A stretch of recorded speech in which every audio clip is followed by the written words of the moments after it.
looking at additional projects for next year, and trying to put in place something that we feel like that the commission would be proud of. We heard you loud and clear last year to tighten our belts and put some things in place that would help not only not level services, but give excellent services, but at the same time look at all spending areas, and we did that.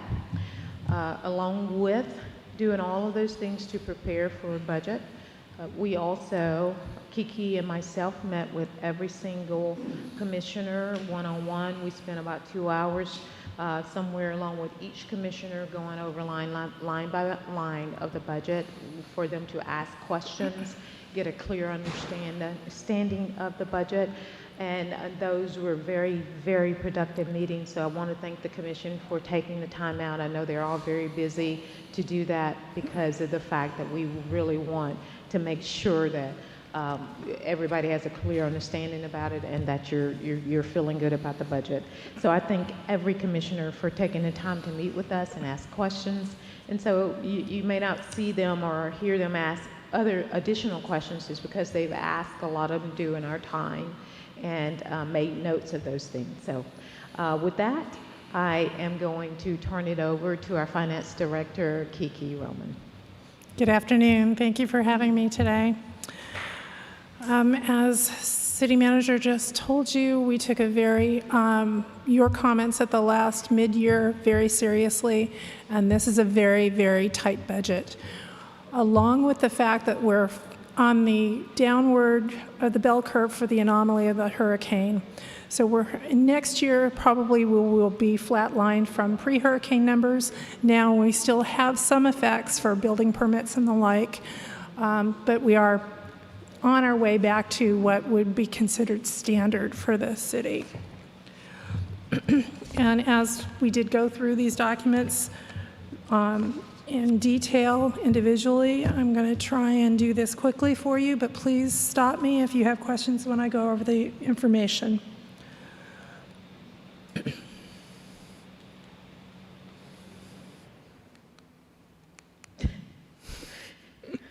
Okay, well. There we go. Oh, it goes down.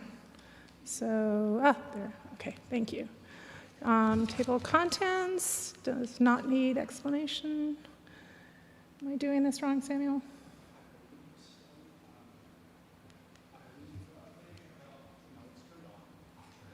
So the first document is just the calendar of what needs to be done. This is the first public workshop on September 15th. At the regular commission meeting, you'll be voting first on the tentative millage rate and then on the city budget.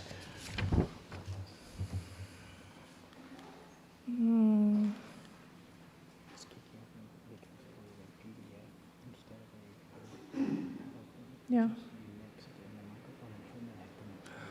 Got it. Thank you. Thank you, Sam. All right. May we have the next page, please? All right. The next section discusses the revenue and the history of the city. Also includes all the utility billing information. What will be charged next year is exactly what was charged this year. Next page, please. These are all informational paragraphs that you've seen from previous budgets. Next page, please.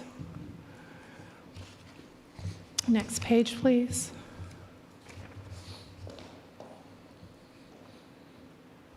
Next page, please.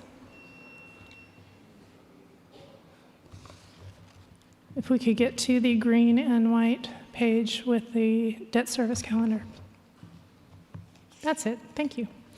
All right. So at the bottom, you will see at the in fiscal 22, we're going to spend $5,900,000. That's principal and interest on all of the debt service, the one note, and all of the bonds. The second page, if you'd page forward, please, is the exact same numbers. However, it's broken down by bond.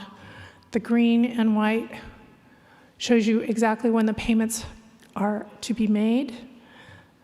Next page, please. This shows you what the payments are on every specific bond. This is the same $5.9 million, just expressed a different way. Next page, please. Next page, please. And this is the same $5.9 million. This is for the accounting department so that we can put the budget into our software package. All right. Then the next page, these are the revenues. These are all the city revenues broken down by account. When I talk about the fund numbers, those are the first three numbers in the far left-hand column. General fund is 001, so anything having to do with general operations of the city would start with 001. You'll see that our taxes will be up about 13% this year. Permits and fees will go down a very modest 8%, and again, that has to do with the anomaly of Hurricane Michael. We do anticipate that permits are going to continue to drop just ever so slightly. Next page, please. Intergovernmental revenue. I'm not sure where he is. I'm on page 14 if you're following along.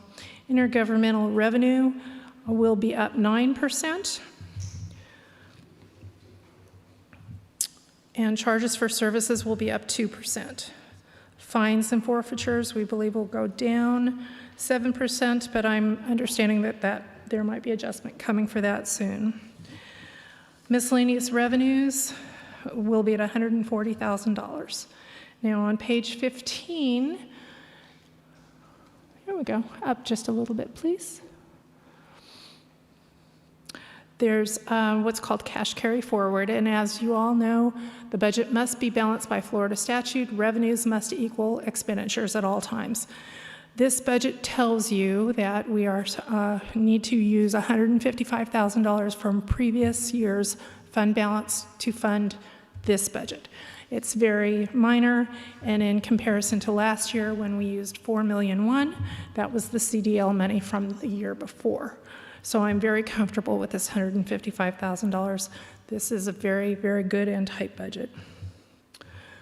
Further down on the page is the 101 fund, Hurricane Michael Disaster Recovery, $22,878,000, of which the cash carry forward is $8.6 million, meaning we brought in more money last year that we're going to be using for the construction. This year, we will be spending approximately $22 million on the rebuild of the city. Fund 102 is at the bottom of the page, and that has been closed. That's the 501c3 that was terminated last winter. Fund 103 is at the top of page 16. That's the last bits of the COVID money that we were given last year. Fund 301 is the surtax. Now, this is probably one of the best news stories of the entire budget. You will see that we have local infrastructure surtax of $4.3 million. That was a real surprise to me when I pulled that down off of the county website. And that attests to the economy locally, that this is going to be a much larger number than we ever anticipated. That money either goes for paving or, as you instructed me at a previous meeting, to buy down the bonds. Then we go on to the water fund, 401.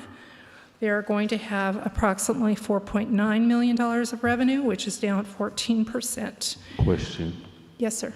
With the local infrastructure surtax, heard you mention that's for paving and for paying down the bond. Could that possibly be used for matching grant funds?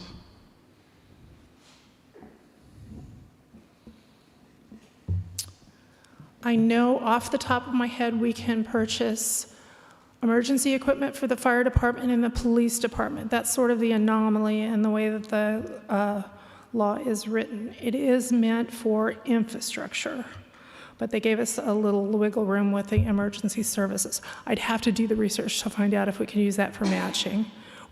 We use it for matching for paving. Is that your question? Specifically matching for stormwater. I don't believe so, but I'll have to research and get back to you. Okay, thank you. Sure. If I can interrupt, if I'm not mistaken, I think we talked about this before, where The only way it can be used for stormwater is if you do a paving project that affects stormwater for that area. That That's affects the only time you can use stormwater for that. for the infrastructure. Right. part of- You're exactly right. All right. The water department will be at $4,000,009. That's on page 17. The sewer department will be at $5,051,000. On page 18, stormwater will be at $2 million. Now, the change with stormwater, as you are all very well aware, I've added 2 revenue account numbers, non-ad valorem tax for residential and non-ad valorem tax for commercial. They total $1,217,000, and those numbers were pulled directly out of the Stantec report. And correspondingly, there is no stormwater utility fee, which is at the very bottom of page 17. You'll see a 0 there. So we've traded out the charge that's on your utility bill for what will be charged on the property tax bill. Page 18, sanitation will be at $2,007,000, which is slightly down from this year. And then you've already discussed with Ben the CRA. So the grand total of all revenues for the entire city, including disaster, will be $57,108,000. Questions about revenues? The next page prints sideways, and this is kind of my go-to informational sheet, one-stop shopping, as I would say. Each of the funds are in a column unto themselves. It's broken down by department, so if you have a question about code enforcement, you can go halfway down the page in the first column and see that the code enforcement budget is $177,000. It just breaks it out in different funds and by department, and you see the same $57,108,000. The next page, 20, Citywide Expenditures. This gives you bar graphs to show you where we spend our money annually and gives you a little sense of personnel being a large part of the city's budget for obvious reasons. Modest increase there, and I'll discuss that as we get through the position pages. The second bar graph down tells you by departments, so you can see which departments we are spending the most money on. The next page, 21, Citywide Revenues, same sort of thing, same information, sliced and diced 2 different ways. One with how the money comes in with taxes, permits, grants, and the like. The second one below is fund by fund. So you see the $14,576,000 for the general fund. That's the general fund budget.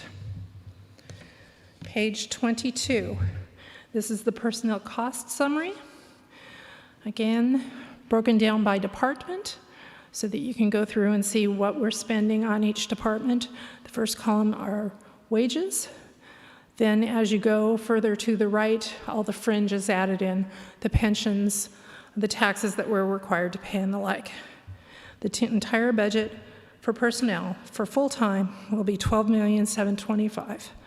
Now we are adding 6 additional staff members this year, so that accounts for the bulk of the increase. There is also a very modest COLA. The position sheets start at page 23, and these tell you exactly where we're putting people. And as I said, we're adding 6 positions. One is a half-time person for the facilities maintenance department, and that person will be responsible for cleaning the restrooms at the Bayou Park and Reserve. We are adding 1 person to the finance department to help with oversight and transparency. That was actually a transfer from the administrative support system. We've also added a half-time person for information technologies. So we have 2 full-time people now helping us out, and I guarantee you we keep them very busy. The police department is adding 1 crossing guard, which in this world is a half FTE. We were also adding 2 firefighters to help out with chief's rotation so that he has an even number of people in each of the rotations.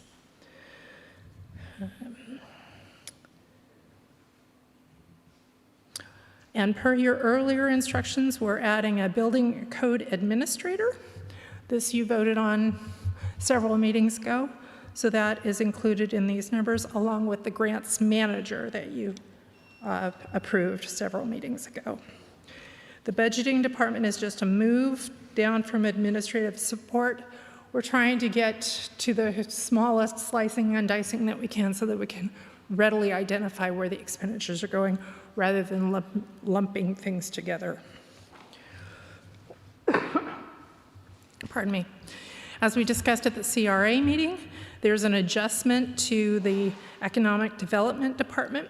You'll see there that we're increasing the cost to that department by 13%. There's no adjustment to the salary. It's just a reallocation of where we're charging. So the economic development is paying 13% more. CRA will pay 13% less. I believe, and we've added one person to the sewer department, a lift station foreman.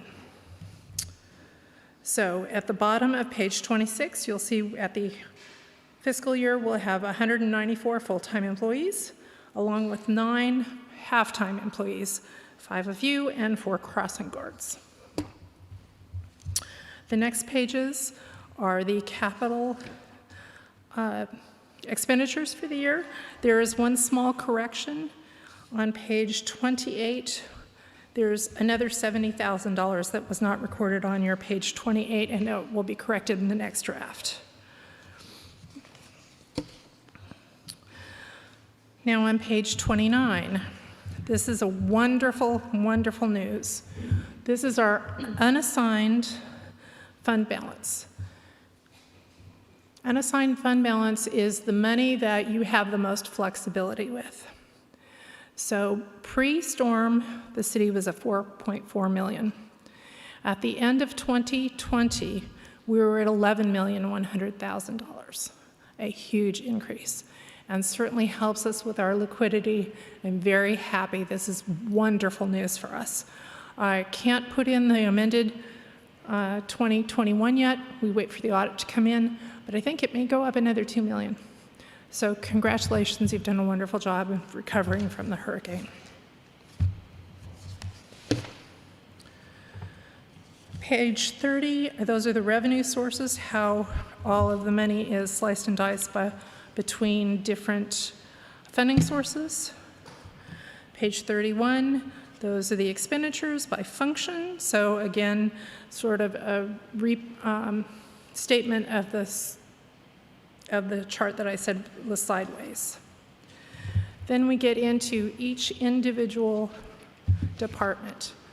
Would you prefer that I go through them individually, or would you like to ask questions? We'll just open the floor for questions. Yes, sir.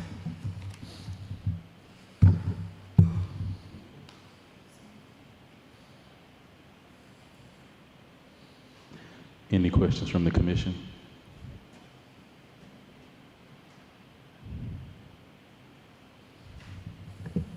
Just out of curiosity, under the mayor and commissioners, it's going up $521. What is that for? Or am I misreading it? I could be. The very first line says it's going to increase. It's because of the way the mayor's salary worked out. Your salaries aren't changing. They're exactly the same. Still same. It's exactly the same. Okay. Yes, ma'am. But somebody's going up 521. The 26 pay periods a year, we actually had 27, now we have 26. It's every other week, you know how that works, right? Okay. Yeah. Sure. I didn't take the health insurance, so I saved the city some money. Yes, you did. Thank you. Yes, you did. Any additional questions from the commission?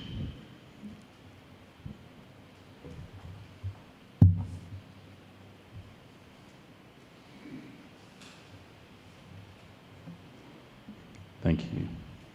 Thank you. Any remarks from city manager?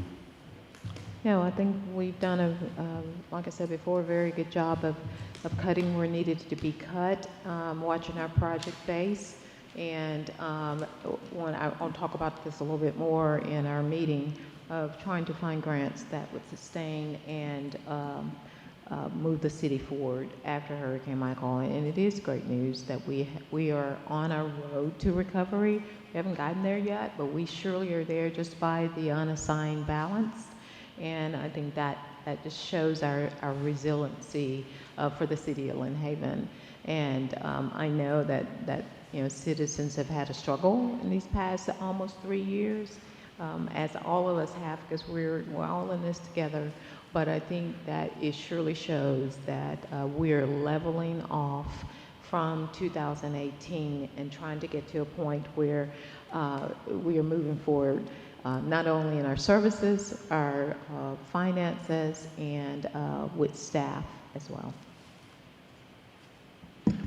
Thank you. And I do want to thank our city manager, our deputy finance director, our procurement director, all of those who helped put this budget together and actually manage this budget.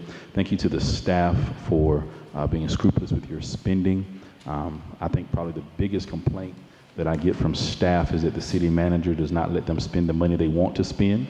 And so we're grateful for that. I know we talked about building trust in our regaining the trust of our citizens.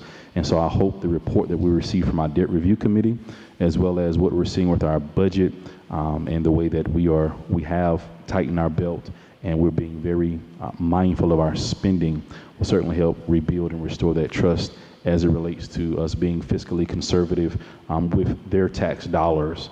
And so I'm hopeful as we go into 2022 that we'll continue to just grow as a city. And as Ms. Rowan mentioned about us recovering from Hurricane Michael, I certainly think that's a testament to the leadership of our city manager and her staff working together, the entire city working for us as citizens to make sure that we can become a healthy city.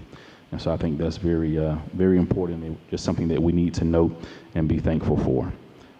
Any additional comments from the commission? The one thing I noticed when I went through the budget with the city manager and the finance director is now that we don't have to transfer money from the water and sanitation to take care of stormwater, it'll help keep those rates low for the residents. And I think I said this at one of the other commission meetings. When it comes to sanitation, we are the cheapest in Bay County from water and sewer in almost every category because they go by thousands of gallons. We're the cheapest until you get up to about 6,000 gallons, and believe it or not, Panama City Beach, it starts to get a little bit cheaper. But other than that, we're the cheapest when it comes to that. So allowing those funds to stay healthy, we can keep those rates low so it's affordable for the residents, and hopefully we can keep it like that. So that's one of the things I noticed when I went through the budget. But we are transferring money from water in general to we developed stormwater, but there's still $2.some million of projects, and the assessment is going to generate 1.2, and then on the budget it is taking funds from general and water this year. I mean, and I think he was alluding to the fact that exactly right, not as much. Last year, there was $1.1 million taken from water. Everything was coming out of those two. Yes, so you're exactly right. It's eventually gonna stand on its own, we hope. Yes. So. And I think, correct me if I'm wrong, you guys would know better than I would, but if we had to continue to do that, I think eventually you're gonna have to raise the rates of water, sewer, and sanitation. Oh, yeah. Which would probably equate to about the same amount we're doing for the stormwater assessment fee. Yes. So. Yes, if you look at the budget in stormwater, we went from transferring $1.1 million from water to $200,000 this year, which is a huge decrease. And sanitation is a very healthy fund and it does very well. If you don't think sanitation is important, try being at the city when people don't get their garbage picked up. And so we make sure that runs all the time. And so with those two, still a very, almost in half of what we've been transferring in the past. And I totally agree with you, Commissioner Ward, that this will help us to level off those rates and those other funds and services that we don't have to raise them. Y'all even you picked up garbage on the day of Tropical Storm Fred, which was, Yes, we did. that was amazing. All right, any additional comments?